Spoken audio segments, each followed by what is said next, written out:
Hello and welcome to another episode of Rush Hour, this time from Dreadnought map. Together with Abyss and Power Plant, Dreadnought is probably the most complex map when it comes to tactics. There are a lot of varieties possible and I will showcase some of them to you today, in this great battle here that I selected for you. We start with the new blast shotgun Skyros that I recently got through the creators program to test. It's definitely a fun bot to play, and here we are going to use it to troll around a little bit at the start and try to get a few beacons if possible. It is quite fast and resilient and also has decent firepower with its 3 weapon slots. But you also need to go through a bit of a learning curve to use it effectively. In this situation here, for example, I just managed to cap a couple of beacons and now a siren spawns next to me. So I transform back into a ball and just roll around underneath it until it needs to land. And then I shotgun it. In this situation I could stay here and try to brawl it out, but you should always try to have a look at the situation around you. So I believe that I can do something more useful here for my team. Did you also notice it? Look at that, center is unprotected and up for grabs. The Reds have all their players spawned, so we can probably just take the most important beacon on the map for free. And while we are here, why not take D as well, which is the most strategic beacon on this map. I have almost no health left, but we can try to squeeze into the beacon cover here, and believe it or not, we also got that one. Then we will die and do some brawling with our Ravana and the Shell. Let me skip this section because it's not so interesting. And then we find ourselves in this situation here. What would you do? These are my remaining options, feel free to pause and think about it. Alright, here's what I did. The Reds hold 3 beacons, but we hold the one that gives us most tactical options, which is D. I expect the 4 Reds to go towards A, and it would certainly be an option to, for example, wait a bit for them to come closer and then spawn in with our Fenrir as a beacon tank. But in the end, this move won't really bring us forward. We lose time and may also lose another beacon. So the other option is counterattack, and that's what we will do. I will spawn my Luchador at D, then first try to get C back and then go towards the other side of the map using the roof. I run the Luchador with Dazzler's Lantern these days because the Cinders tend to cause a black screen error, so you need to play it a bit different than usual. It becomes more like a sniper with a huge amount of health, and in this situation that's what we will do. With Cinders I would jump into center, but with Dazzler Lanterns it's better to stay at a distance and bring the Reds down from here. You will also see that I'm losing quite a lot of health in the next minute or so.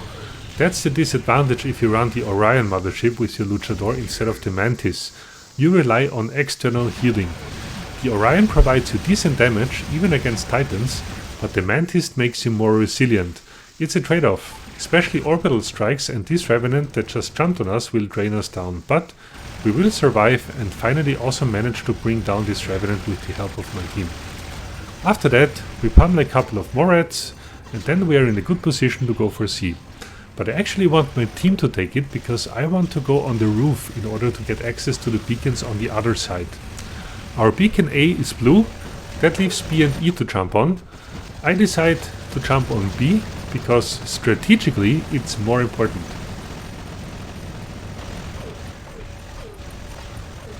And together with my team we managed to take a Luchador down. Nice. So now my plan was to jump on E, but then I see a Minos rushing in. So change of plans, let's take him down too. Nice. And just after the Minos we also grill these Muromets. God knows what he's doing down there. Reload, and finally I also decide to attack the second Muromets there, together with my team. First an Orion strike. And then we die, but we take the Muromets with us. Perfect. So now we are in this situation here. You may think that from a tactical point of view we are worse off than before, and you're right. But keep in mind that as a trade-off we destroyed 4 enemy Titans in the last 45 seconds. So what can we do here in this situation? We have the Capri and the Fenrir left. The Fenrir is a beacon tank and the current situation is not really favorable for our Fenrir. So we bring the Capri. One option could be to spawn at B, link ourselves up to one of our teammates and go for E. This sounds like a reasonable choice. However, there is also another path and I will follow that one. My plan is to bring the Capri and put pressure on this dude here at D. Again, D is the most strategic beacon on this map, and it provides access to the roof. So if we can get it, we will get a great position for the endgame. And now, watch this. The guy at D self-destructs in order to bring his luchador at E.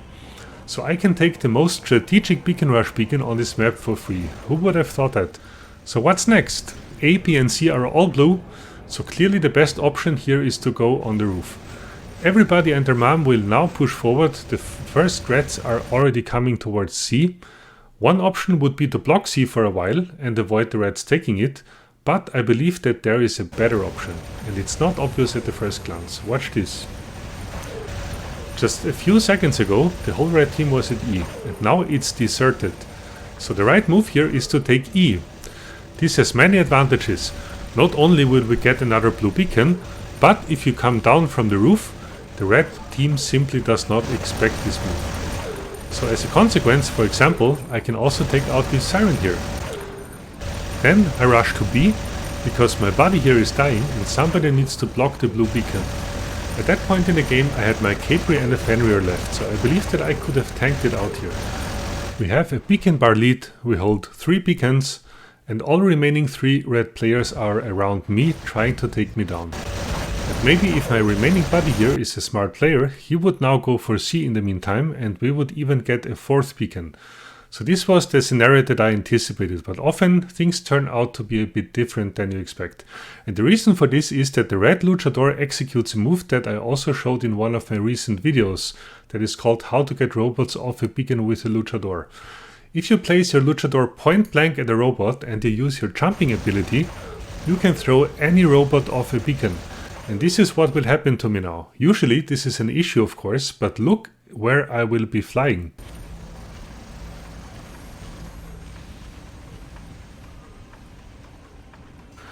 I fly directly next to beacon C. That's really hilarious. Also my buddy is here, so we take it. We lost the beacon, but got another beacon again. Why not?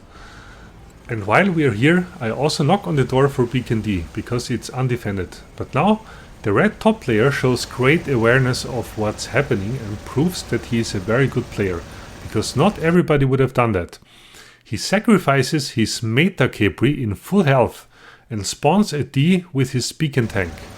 If he had not done that, the red team would have lost by default, but this move keeps the battle open, because I have no chance of taking this beacon here.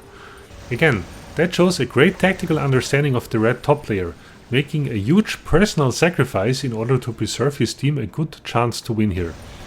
So now this battle will be decided by the last few moves. First of all, I go again on the roof because there is no point in trying to get D, it's blocked by a tank. But what I can do is I can try to lure him out and make him follow me. Then maybe my buddy can retake D. Let's see if he falls for it. In the meantime, another red Capri is approaching C, and these are the endgame situations where you need to be very, very quick in your calculations. Look at this situation here.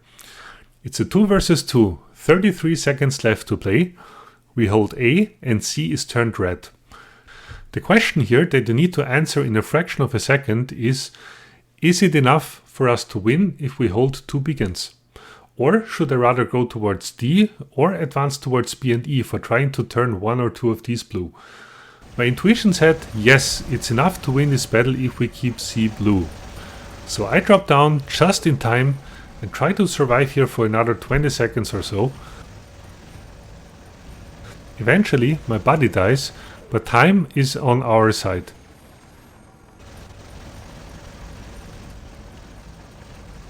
And we squeeze out the win. Fantastic battle, really close. It was a very tough fight between 2 strong teams. Congratulations to our team, but also to the red team that showed some exceptional gameplay as well. I hope that this video was also useful for improving your own Beacon Rush gameplay. Thanks for watching and see you on my channel.